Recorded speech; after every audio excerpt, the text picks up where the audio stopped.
Estamos aqui de volta, trazendo um pouquinho desse material rico que é a psicanálise. E no vídeo de hoje a gente vai falar sobre a resistência. Pois bem, no vídeo anterior a gente falou sobre transferência e nós fizemos uma diferenciação entre a transferência negativa e a resistência. E uma das coisas que eu disse é que a transferência negativa, mesmo que o paciente ele esteja irritado, chateado, implicante com o analista, ele ainda assim não deixa de fazer a análise. Ele vai lá, nem que seja para reclamar da figura do analista. Então, é como a gente costuma dizer, ele está negativamente transferido, mas ele está transferido. E transferido é aquilo que leva o paciente a se analisar. Como eu disse no vídeo anterior, a análise ela só é possível quando existe uma transferência estabelecida. Já na resistência, existe uma diferença. Na resistência, o paciente ele tem dificuldade de recordar, ele tem dificuldade de associar, ele tem dificuldade, inclusive, de ir à sua própria análise. Agora, existe um dilema interessante que o Freud chama atenção. Ele diz o seguinte: fiquem atentos, porque quanto maior é a transferência, maior será a resistência. Por que será que isso acontece? Por que será que quando o paciente está fortemente transferido com o seu analista, a resistência também acaba aparecendo de forma mais veemente? Então, a transferência, como a gente já disse e já sabemos, né? Ele é o elo que conecta, que faz laço e que se torna possível a análise. Então, quando o paciente está transferido, ele consegue recordar, ele consegue associar, ele consegue resgatar aqueles materiais inconscientes que a consciência gostaria que estivessem reprimidos. Porque esse é o objetivo, né? O objetivo, o aparelho psíquico que o Freud defende, é um aparelho psíquico que tenta preservar uma homeostase, né? Um funcionamento que traga para o paciente, para o sujeito, uma, né, diríamos assim, uma certa acomodação, um certo prazer.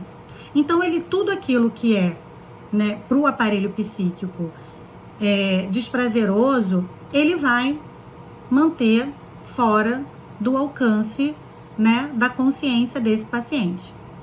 Então, a transferência, ela faz com que esse paciente vá até esses conteúdos. Então, a transferência põe o paciente na contramão daquilo que o aparelho psíquico está regido a funcionar. Então, acaba criando um conflito que o Lacan, depois, posteriormente, vai chamar de sujeito dividido, que é o sujeito dividido entre a sua consciência, entre a moralidade e os seus materiais inconscientes. Então, essa divisão ela fica mais nítida para esse paciente. E aí, conforme ele se depara com esses materiais, com a sua própria divisão, inclusive com as suas próprias contradições, ele resiste. É como se fosse um stop, pare, perigo.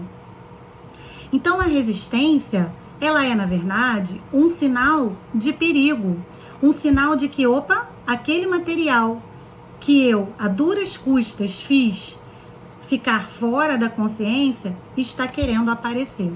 Então, por isso que quanto maior é a transferência, maior é a resistência. Quanto mais o paciente está, né, diríamos, disposto a descobrir sobre o seu material inconsciente, maior a resistência vai aparecer, né? Porque ela vai querer não permitir, né, que esse paciente tenha acesso a esse material. Então, a resistência, como o próprio Freud nos diz, ela é a pedra angular da psicanálise. E aí, uma boa maneira da gente lembrar disso é que a resistência, ela é quase que aquela pedrinha no sapato. A gente não tem como tirar a resistência do jogo da análise. Isso era feito na época da hipnose, porque a hipnose era exatamente isso que ela fazia. Ela colocava o sujeito num estado de sonambulismo para que a resistência dele fosse rebaixada e a partir dali ele conseguia acessar esses materiais. No entanto, como a gente já falou também num vídeo anterior, se você não ouviu, vá lá, retorna, que vale a pena. O Freud, ele abre mão, ele não usa mais da hipnose como fonte, né, de análise. Então, assim que o Freud, ele abandona a hipnose, ele diz assim, olha, a resistência, ela é uma pedra angular que todo analista precisa se haver. Então, por isso que eu gosto de brincar com essa noção de uma pedrinha no sapato. Então, o analista caminhando, né, ajudando o paciente a caminhar na análise, vez ou outra, a pedrinha vai estar ali. E aí o analista precisa jogar um pouquinho para o lado, jogar a pedrinha para frente, né? Que nem a gente faz quando a gente está com uma pedrinha né, no sapato.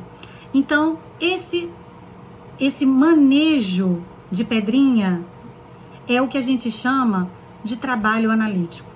Na verdade, o que o analista faz é manejar a transferência. Espero que vocês tenham gostado desse material, que em breve estaremos de volta com tantos outros. Se inscreva no nosso canal e, se quiser, deixe o seu comentário solicitando, pedindo alguma coisa que você gostaria de ouvir aqui. Tá bom? Até a próxima. Tchau, tchau.